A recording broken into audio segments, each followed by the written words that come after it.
All right, as we said before the break, countries that are home to 4 billion people, half the world, are set to cast ballots in elections this calendar year. To help break down some of the most consequential races, I'm joined by Ravi Agarwal, editor-in-chief of Foreign Policy magazine, whose winter issue is focused on this very issue. It's called The Year the World Votes. Joining us also, Ishan Tharoor. He's a foreign affairs columnist at the Washington Post and the author of today's Worldview newsletter. One of Ishan's latest columns is on this exact issue, elections to watch in 2024 with global democracy on the ballot. Guys, good to see you. Thank you both for being with us. Ishan, let me just start with you, because there's a refrain that President Biden uses a lot in his speeches.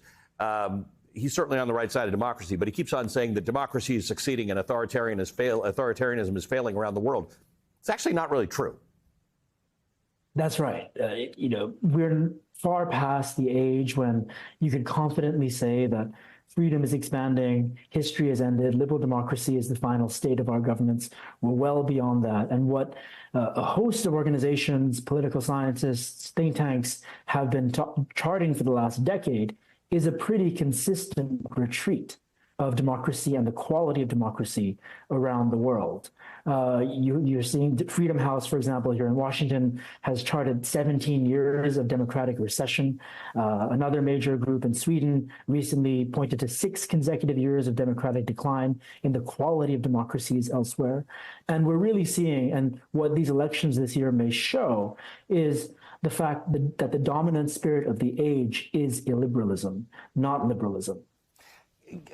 Ravi, this concept of the quality of democracy is important. I pointed out Russia, I pointed out Iran. Both of them have elections, but there's a quality of democracy problem therein.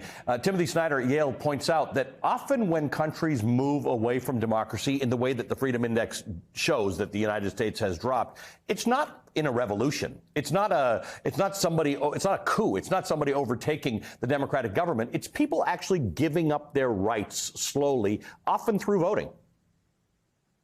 Yeah, that's exactly right. I think people tend to conflate just the pure act of voting with democracy. Yeah. And so even though we have in 2024 more people voting than in any other year in the history of the world, as Ishan just pointed out, this is also a year where democracy has declined in quality for the 17th consecutive year. And part of the sort of challenge here is to understand why people seem to be giving up certain rights that they had, whether it is press freedom, whether it is the independence of the judiciary, whether it is a rampant nationalism, why people in elections around the world again and again seem to be voting for people who are more illiberal than liberal. And part of that could be because of a certain trend we've now seen over the last couple of decades where leaders are more and more skeptical about globalization. Leaders are increasingly trying to hone in on nationalism and what it means to be a member of a nation, what it means to define who are we. How do we define ourselves, whether it's through memory or history? And you put all of this together, whether it is India, whether it is Bangladesh, countries where you have actually, in fact, leaders who are immensely popular. If you look at many of the countries around the world where incumbents are coming up for election, some of them are slated to come back to power in part because they've been able to use the levers of the state to their advantage, whether it is bending the judiciary to their will, whether it is controlling the media and putting in place ownership structures of media organizations that end up leaning towards them. All of that put together, as well as the fact that you also have in some countries a tyranny of the majority, leads to the point that we're discussing right now, which is that you have elections, but not necessarily a better quality of democracy. Right. And Ishan, some of these elections are more influential than others. Like we definitely say that if America retreats further from democracy, it has influences on other places in the world. One of them I'm looking at is Taiwan. Taiwan's not voting on its own independence. It's widely believed amongst the Taiwanese that they'd like their independence from China. But the result of that election could further provoke an already very tense situation between China and Taiwan. There are many of us watching and wondering whether China will at some point invade Taiwan. What do you make of that? Right. Well, Taiwan is curious and deeply important. It also kind of bucks the trend that we're talking about more broadly about illiberalism and nationalist governments elsewhere. You do have in Taiwan an incumbent party, the DPP, that is nominally, theoretically pro-independence, that certainly irks Beijing than some of its own domestic political rivals. And the return of the DPP in Taiwan will be perhaps interpreted by Beijing as a signal for the need for a greater kind of escalation and a greater ratcheting up of tensions, because the prospect of any kind of reconciliation, reunification, whatever it is that Beijing says it wants over the future of this island is very, very remote under a DPP government. Ravi, I think you might be I might be talking to you from India. I never know these days where anybody is. India, the literally biggest democracy in the world, is a perfect example. It's got the vote. It's a democracy. The majority will elect the person they want to elect. But very much like Hungary, very much like potentially what happens in the United States, it is getting increasingly illiberal. That's exactly right. And you're right. I am in Calcutta in India this week. So this is a country that is going to have elections spread out over 5 weeks. Every time India goes to polls, it is the biggest election in the history of the world, purely because of the size of the Indian population. And Narendra Modi, the prime minister, is immensely popular. However much the West might criticize his style of leadership, the fact that he's a strongman, the fact that human rights and minority rights in particular have suffered under his leadership, the fact remains that this is, in fact, what most Indians tend to want.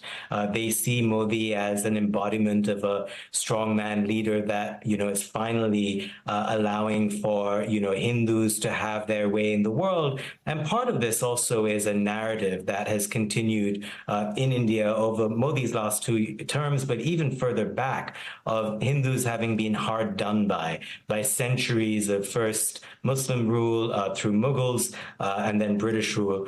But again, I mean, part of the myth-making of Modi and part of the myth-making of nationalism is this sense of us versus them, which Modi's party is very effective at creating, and they're very effective at using social media to their advantage to try and make very clear to the people that they're on their side. They're on the side of a majority of Indians, which is, more than 80% are Hindus. But it must be pointed out as well that India's economy has done very well under Modi. And in as much as regular people think about things like democracy and human rights, the economy tends to be the thing that ends up deciding many of these elections that we're discussing this year. Which actually, Ishan, is a thing that's going to work against the ruling party in South Africa. This is a party that since independence, philosophically, the majority of South Africans supported the ANC and its liberation movement that led to the end of apartheid.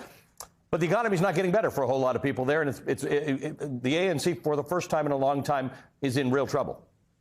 Yes, potentially, and you're seeing the possibility that a party that essentially draws its origins from the previous apartheid era, this kind of white-led Democratic Party, may come into power with a coalition. That at this point still is not very clear. It's going to be a close race, but the ANC, you never really count against them. But absolutely, as you said, concerns over the economy, over crime, over sort of the very sclerotic status quo that defines South Africa all these decades, are really coming to a boil. And, I think you see this more broadly around the world. Opinion polls show that, especially even and quite worryingly among younger voters, there's far less idealism about what a democratic system represents and can be, and far more impatience and frustration with perceived fecklessness, corruption of the political classes, the impunity with which they operate, and of course, the capacity of their societies and governments to deliver economically to them. Guys, thanks very much. This is a conversation we could be having for hours, and unfortunately, we probably will cumulatively have to have this conversation for hours over the course of this year. But I appreciate the remarkable coverage you're both giving this really, really important topic, and I encourage my viewers to follow you and read.